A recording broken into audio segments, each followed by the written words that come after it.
আমার ক্লাসে সবাইকে স্বাগত। আশা করি তোমরা সকলে খুব ভালো আছো। তাহলে চলো আমরা ক্লাস শুরু করি। আজ আমরা ক্লাস 5-এর আমার গণিতের 110 পৃষ্ঠার অঙ্কগুলো সমাধান করব।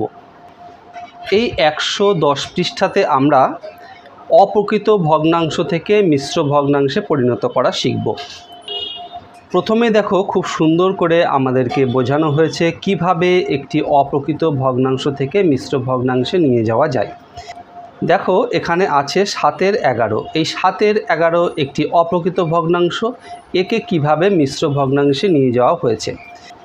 এখানে দেখো, হরটাকে রেখে দিয়ে বাকি এই 11কে 7 যোগ 4 এইভাবে ভাঙা হয়েছে। তারপর দেখো, এখানে মিশ্র ভগ্নাংশটি কিভাবে এসেছে, 1 পূর্ণ 7-এর 4। কিন্তু এইভাবে কি করে আসলো সম্পূর্ণভাবে বুঝতে গেলে এই অংশটি আমাদেরকে দেখতে হবে। দেখো, এখানে লেখা আছে 11-র মধ্যে 7 একবার আছে। কি করা হয়েছে, এই যে 11 লবকে হর দিয়ে ভাগ করা হয়েছে। 11কে 7 দিয়ে ভাগ করলে কতবার ভাগ করা যায়, একবার। তাহলে 7-কে 7 বিয়োগ করে থাকলো 4। তো এই যে পূর্ণ সংখ্যাটি পেলাম, যতবার ভাগ করা গেল এই সংখ্যাটি হলো পূর্ণ সংখ্যা, তাই এটিকে এখানে রাখা হয়েছে। এটি হলো পূর্ণ সংখ্যা। আর এই যে 4 অবশিষ্ট থাকলো, এই 4কে লব করা হয়েছে আর নিচে যে হর ছিল সেই হরটি 7 থাকলো। এইভাবে আমরা একটি অপ্রকৃত ভগ্নাংশ থেকে মিশ্র ভগ্নাংশে নিয়ে যেতে পারি। পরের অঙ্কটি দেখো কি আছে, 7-এর 22। 7-এর 22কে কীভাবে আমরা মিশ্র ভগ্নাংশে নিয়ে যাব। 22কে 7 দিয়ে ভাগ করা হয়েছে। কতবার ভাগ করা যায়, 3 বার। 3 7 21, অবশিষ্ট থাকলো 1। তাহলে এই যে 3 বার ভাগ করা গেল পূর্ণরূপে, এই 3 হলো একটি পূর্ণ সংখ্যা, তাই এখানে দেখো 3 রাখা হয়েছে। আর এই যে অবশিষ্ট, সেই অবশিষ্টকে লব ধরে আর যে 7 দিয়ে আমরা ভাগ করেছিলাম, হর দিয়ে ভাগ করেছিলাম, সেই 7কে নিচে রাখা হয়েছে, অর্থাৎ হর হিসাবে দেখানো হয়েছে। তাহলে আমরা এই যে ভগ্নাংশটি পেলাম 3 পূর্ণ 7-এর 1, কীভাবে পাচ্ছি নিশ্চয়ই বুঝতে পারছো। এটি একটি মিশ্র ভগ্নাংশ। এইভাবে আমরা অপ্রকৃত ভগ্নাংশ থেকে মিশ্র ভগ্নাংশে নিয়ে যাচ্ছি। তারপরের অঙ্কটি দেখো আছে 7-এর 32। একে কিভাবে আমরা নিয়ে যাব, একই রকমভাবে 32কে এই 7 দিয়ে ভাগ করা হয়েছে। কতবার ভাগ করা যাবে, 4 বার। 4 7 28 থাকলো 4।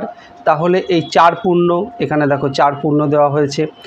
আর এই যে 4 অবশিষ্ট, একে লব রেখে হর যেটা দিয়ে ভাগ করেছিলাম সেটি নিচে রাখা হয়েছে। তাহলে কত হলো, 4 পূর্ণ 7-এর 4। এইভাবে একটি মিশ্র ভগ্নাংশ আমরা পেয়েছি 7-এর 32 থেকে।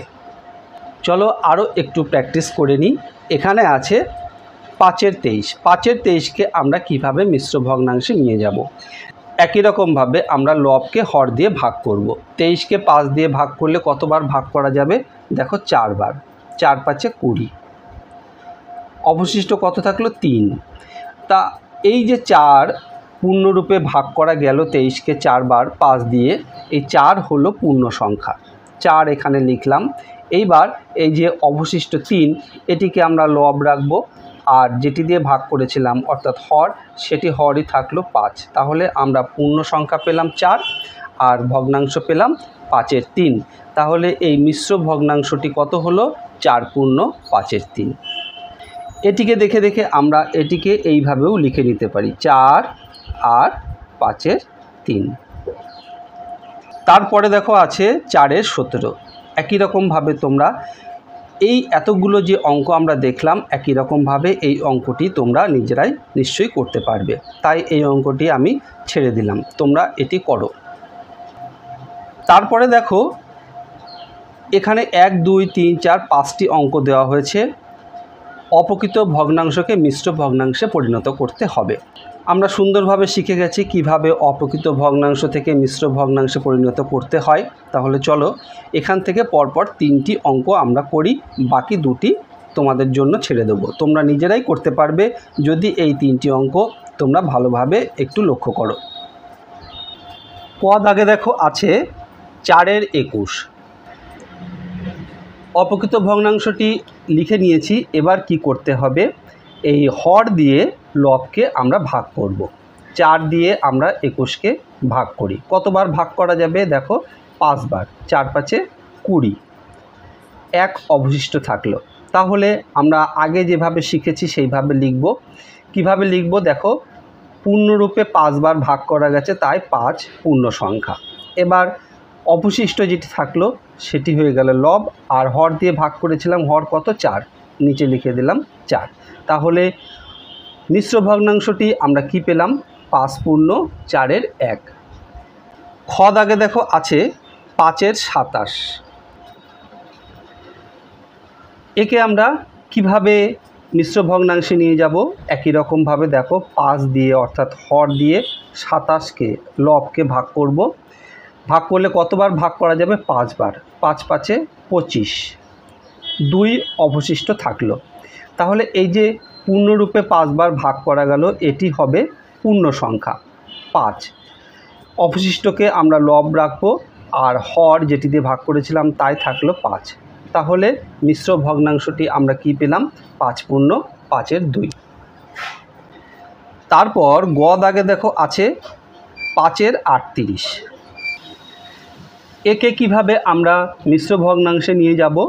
আমরা শিখে গেছি, খুব দ্রুত আমরা করে ফেলি। দেখো হর দিয়ে লবকে ভাগ করি।